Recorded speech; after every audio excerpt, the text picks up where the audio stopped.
Il y a 2 ans, la Conférence des évêques de France a décidé de mettre en place un nouveau dispositif pour lutter contre la pédophilie et m'a demandé d'accompagner la mise en place de l'ensemble des mesures qui avaient été décidées, ce que je fais donc depuis septembre 2016. Parmi les décisions qui ont été prises, la décision principale et autour de laquelle tous disposent, c'est la priorité qui est donnée à l'accueil et à l'écoute des personnes qui ont été victimes d'agressions sexuelles ou de violences sexuelles commises par des clercs. Dans cette perspective, des dispositifs locaux, puisque nous privilégions l'échelle territoriale, locale, comme le meilleur lieu de traitement des questions qui surviennent. Donc des dispositifs d'accueil ont été mis en place, qu'on appelle cellules d'accueil et d'écoute, et qui permettent aux personnes qui le souhaitent de témoigner de l'expérience qui a été la leur, de la souffrance qui est la leur encore aujourd'hui, et de pouvoir avoir une démarche, d'être accueillis par l'évêque et des personnes compétentes pour l'accompagner dans cette écoute. Nous avons édité en janvier 2017 un guide lutter contre la pédophilie qui était la 3e version d'un ouvrage qui est sorti en 2001, qui actualisait tout un tas de propos, mais aussi un protocole d'action et de réaction, et qui inscrivait l'ensemble de ces démarches dans un dispositif de bientraitance et de sécurité, de garantie de sécurité des enfants et des jeunes qui sont accueillis dans les instances d'église.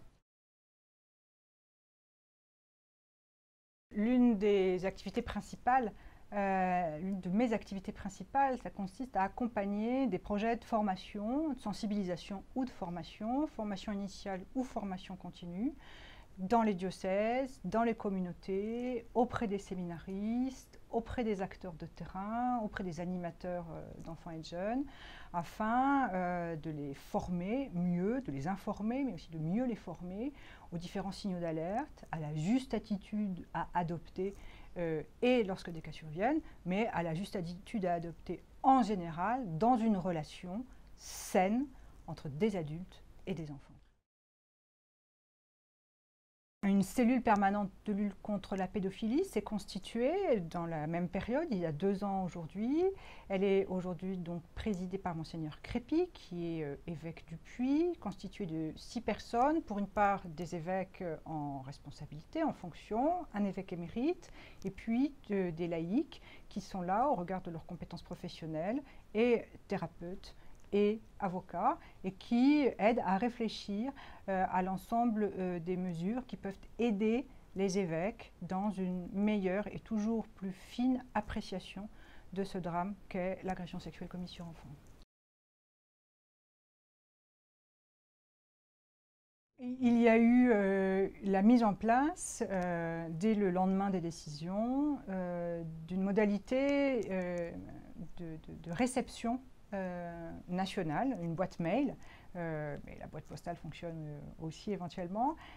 pour pouvoir recueillir les témoignages de personnes qui le souhaitaient, soit en direct, soit via le site internet existant et une carte de France interactive, de manière à pouvoir exprimer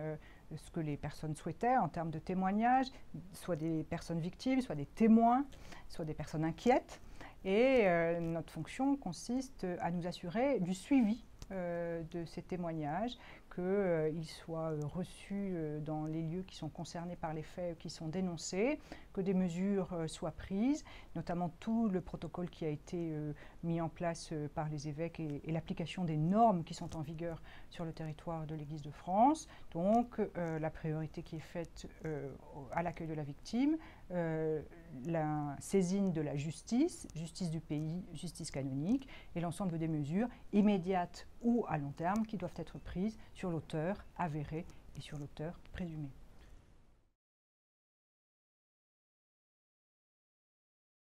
La priorité aux victimes, ça va bien au-delà que de considérer qu'il faut les écouter et les croire. La priorité aux victimes, c'est tout le travail de prévention. La priorité aux victimes, c'est tout le travail de formation. La priorité aux victimes, c'est aussi tout le travail de suivi des auteurs et de propositions tant thérapeutiques que pastorales, qu'humaines, de suivi et des personnes victimes et des personnes auteurs. Bien que l'ensemble de ce que nous mettons en œuvre, et qui reste évidemment à solidifier, pourrait se résumer peut-être en disant que le lien toxique entre un auteur et un enfant qui était au centre de la violence sexuelle qui est dénoncée dans ces cas-là, ce lien-là est définitivement rompu par l'ensemble des mesures que nous tentons de mettre en œuvre. C'est pas une évidence, c'est pas automatique, mais on va dans ce sens-là. Délier la personne qui a été agressée de l'auteur qui a commis ces actes. En proposant à chacun un chemin de justice, un chemin de restauration, un chemin de paix, de manière à ce que la vie soit envisageable pour la personne qui est victime et pour la personne qui est auteur des actes qu'il a commis.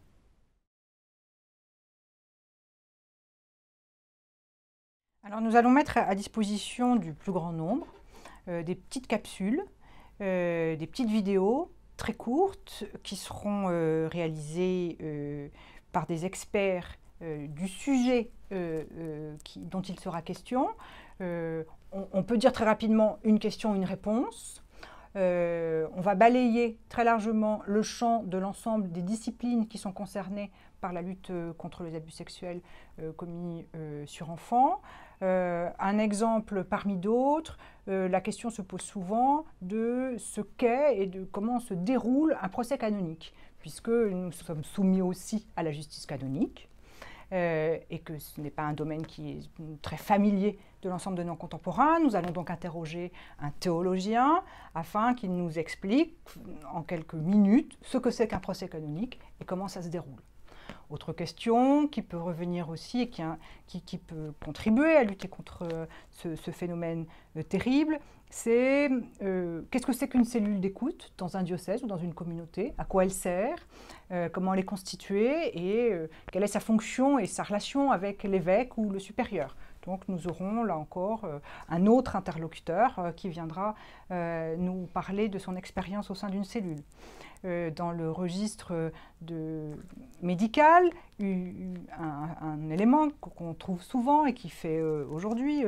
encore l'objet de commentaires dans l'actualité, c'est qu'est-ce que c'est que l'amnésie traumatique ? Voilà. Qu'est-ce que c'est que ce phénomène particulier? Là, nous aurons un thérapeute qui viendra en quelques minutes nous en dire quelques éléments afin d'éclairer par ces petits spots qui seront faits et qu'on pourra tout au long de l'année enrichir de questions complémentaires qui viendront donc nous permettre de mieux appréhender l'ensemble du phénomène.